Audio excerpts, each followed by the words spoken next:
नमस्ते दोस्तों। इस वीडियो की शुरुआत मैं एक आसान से सवाल से करता हूँ। किसी खास स्टॉक के बारे में सबसे अच्छी जानकारी किसके पास होती है? क्या ये रेटिंग एजेंसियाँ हैं, मीडिया चैनल हैं, यूट्यूबर्स हैं, DIAs, FIAs या प्रमोटर्स हैं? सीधा सा जवाब है कि प्रमोटर्स के पास अपनी कंपनी के स्टॉक के बारे में सबसे अच्छी जानकारी होती है। तो जब प्रमोटर्स अपनी ही कंपनी में हिस्सेदारी बेचते हैं तो यह आपको क्या बताता है? इसके 3 कारण हो सकते हैं। वैल्यूएशन बहुत ज़्यादा है, कंपनी को निकट भविष्य में रिसेशन या कोई हर्डल का सामना करना पड़ सकता है, वे सिर्फ मुनाफा बुक कर रहे हैं क्योंकि वे भी इन्वेस्टर्स हैं। चाहे कुछ भी हो, जब कोई प्रमोटर अपनी कंपनी में हिस्सेदारी बेच रहा हो तो आपको सावधान रहना जरूरी है। मैं आपको एक उदाहरण देता हूँ। मेरी स्क्रीन पर देखें, जनवरी 2023 से जुलाई 2024 के बीच निफ्टी में ज़बरदस्त तेज़ी थी। 37% की तेज़ी हमें देखने को मिली। इस दौरान क्या हुआ? डेटा बताता है कि प्रमोटरों की बिक्री अपने चरम पर थी। पिछले 5 सालों में सबसे ज़्यादा कुल बिक्री 18 महीनों में 12.4 अरब डॉलर से ज़्यादा थी। प्रमोटरों ने संभवतः वैल्यूएशन को काफ़ी अधिक पाया और उन्हें अपनी कंपनी के व्यवसाय और वैल्यूएशन की सबसे अच्छी जानकारी होती है। प्रमोटर खरीद रहे हैं तो क्या करें? अब वीडियो के मेन सब्जेक्ट पर आते हैं। अगर कोई प्रमोटर अपनी ही कंपनी का स्टॉक खरीद रहा है तो क्या होता है? यह निश्चित रूप से संकेत देता है कि भविष्य उज्जवल होने की संभावना है और इसलिए प्रमोटर इस मूल्य बिंदु पर स्टॉक को जमा कर रहे हैं, एक्यूमुलेट कर रहे हैं। हालांकि इसका मतलब यह नहीं कि आप आंख मूंद कर निवेश कर दें। आपको अभी भी कंपनी के बुनियादी सिद्धांतों को देखना होगा और अपना निर्णय लेना होगा। इस वीडियो में मैं आपको 2 स्टॉक्स पर टिप्पणी दूंगा जहां प्रमोटरों ने हाल ही में हिस्सेदारी खरीदी है। याद रखें, ये कोई रिकमेंडेशन नहीं है, बल्कि ये स्टॉक आपको यह समझने में मदद करेंगे कि प्रमोटर की खरीदारी वाले व्यवसायों का जो अध्ययन है वो कैसे करना चाहिए। चलिए इस वीडियो को स्टार्ट करते हैं। पहला स्टॉक है KPI ग्रीन एनर्जी। मेरी स्क्रीन पर देखें, हाल ही में मई में उनके प्रमोटर और निदेशक फारूक भाई गुलाम भाई पटेल ने अपनी ही कंपनी में खरीदारी की है। मई ही नहीं, मार्च और फरवरी में भी उन्होंने खरीदारी की है। तो कंपनी के प्रमोटर और निदेशक द्वारा लगातार खरीदारी का एक पैटर्न है। हमें गहराई से देखना होगा कि इस व्यवसाय में क्या हो रहा है। मैं आपको इस कंपनी के बारे में निष्पक्ष टिप्पणी दे रहा हूँ।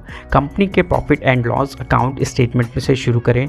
आप देखेंगे कि मार्च 2025 तक रेवेन्यू 1735 करोड़ रुपए, जो कि ऑल टाइम हाई है, और प्रॉफिट आफ्टर टैक्स भी लगभग 325 करोड़ रुपए है, जो कि सर्वकालिक उच्च पर है।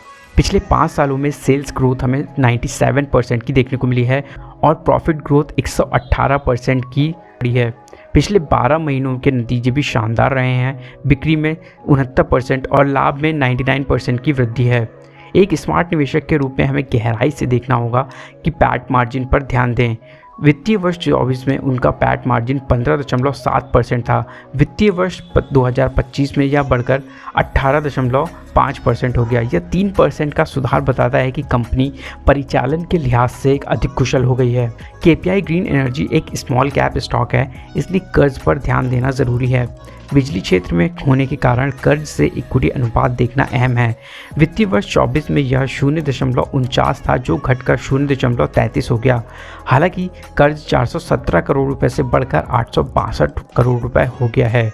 कुछ निवेशक चिंतित हो सकते हैं, लेकिन कर्ज से इक्विटी अनुपात कम हुआ है। कंपनी 2 सेगमेंट में काम करती है। इंडिपेंडेंट पावर प्रोड्यूसर, जिसे हम IPP कहते हैं, इसमें वे बिजली बनाते हैं और बेचते हैं। यह अभी 13% व्यवसाय है और 85 से 90% का उच्च EBITDA मार्जिन देता है। दूसरा है कैप्टिव पावर प्रोड्यूसर यानी CPP, जिसमें कंपनियों के लिए बिजली संयंत्र स्थापित करना शामिल है। यह 87% का रेवेन्यू देता है और 20 से 22% EBITDA मार्जिन लाता है। कंपनी का लक्ष्य है कि IPP रेवेन्यू को निकट भविष्य में 13% से 25% तक ले जाना। अगर वे ऐसा करते हैं तो EBITDA मार्जिन और सुधरने की संभावना है, जिससे प्रॉफिट आफ्टर टैक्स मार्जिन भी बेहतर होगा। IPP क्षमता 503+ मेगावाट से बढ़कर 1.0 गीगावाट तक होने की संभावना है, जो लगभग 2.5 गुना वृद्धि है।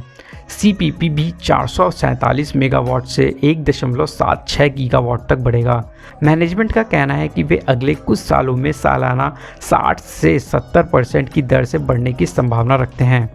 कंपनी ने यह भी संकेत दिया है कि अगले 6 महीनों या अगली तिमाही में ऑर्डर बुक में पर्याप्त वृद्धि देखने को मिलेगी, जो पूरे वित्तीय वर्ष 27 को कवर करेगी। कुल मिलाकर कंपनी का भविष्य की वृद्धि बहुत सकारात्मक देखने को मिल रही है, पॉजिटिव देखने को मिल रही है। लेकिन क्या कोई नकारात्मक बात है? हाँ, एक रेड फ्लैग भी है। प्रमोटरों की लगभग 45% की हिस्सेदारी गिरवी रखी हुई है, प्लेज है। गिरवी रखना कभी भी अच्छा नहीं होता। साथ ही ऑर्डर बुक का इम्प्लीमेंटेशन भी देखना होगा। तिमाही दर तिमाही प्रदर्शन पर नज़र रखें। उम्मीद है यह टिप्पणी आपको इस कंपनी के बारे में बहुत कुछ समझने में मदद करेगी। दूसरा स्टॉक है सनटेक रियल्टी, एक स्मॉल कैप निर्माण कंपनी है। पिछले कुछ महीनों में मई, मार्च, फरवरी में प्रमोटरों ने अलग अलग मूल्य बिंदुओं पर अपनी ही कंपनी में हिस्सेदारी को खरीदा है। जब प्रमोटर ओपन मार्केट से शेयर खरीदते हैं तो इसका मतलब है कि वे कीमत बचाने के लिए नहीं बल्कि विश्वास के कारण शेयर को खरीद रहे हैं। इस कंपनी के बारे में एक महत्वपूर्ण बिंदु यह है कि यह 2016 से बहुत साइक्लिक कंपनी रही है। इसके P&L स्टेटमेंट में असंगत शीर्ष रेखा और निचली रेखा दिखाई देती है। फॉर एग्जाम्पल 2016 में रेवेन्यू 247 करोड़ रुपए था, अगले साल 4 गुना बढ़कर 952 करोड़ रुपए हो गया। फिर कोविड अवधि में गिरावट आई और 2023 में केवल 362 करोड़ रुपए। ये साइक्लिसिटी स्टॉक की प्राइस में भी देखने को मिलती है। कुछ अच्छे बिंदु भी हैं। कंपनी MMR केंद्रित लग्जरी रियल एस्टेट में काम करती है। एक स्मॉल कैप स्टॉक और निर्माण क्षेत्र में होने के नाते कर्ज से इक्विटी अनुपात देखना ज़रूरी है। डेब्ट टू इक्विटी अनुपात पिछले 8 से 10 सालों में कम हो रहा है, जो एक शानदार ट्रैक रिकॉर्ड है। और यह कंपनी नेट कैश पॉजिटिव है और उस पर जीरो डेट है। कंपनी की प्री सेल्स में 32% की तेजी से वृद्धि हुई है। अपकमिंग प्रोजेक्ट्स की भी एक मजबूत पाइपलाइन देखने को मिलती है, जो सभी लग्जरी परियोजनाओं और अभी तक बेची नहीं गई हैं। वित्तीय वर्ष 2025 में उन्होंने वित्तीय वर्ष 24 की तुलना में टॉप लाइन में 51% और शुद्ध लाभ में 112% की वृद्धि दर्ज की है। मैनेजमेंट का कहना है कि फाइनेंशियल ईयर 26 में भी इसी तरह की ग्रोथ देखने को मिलेगी।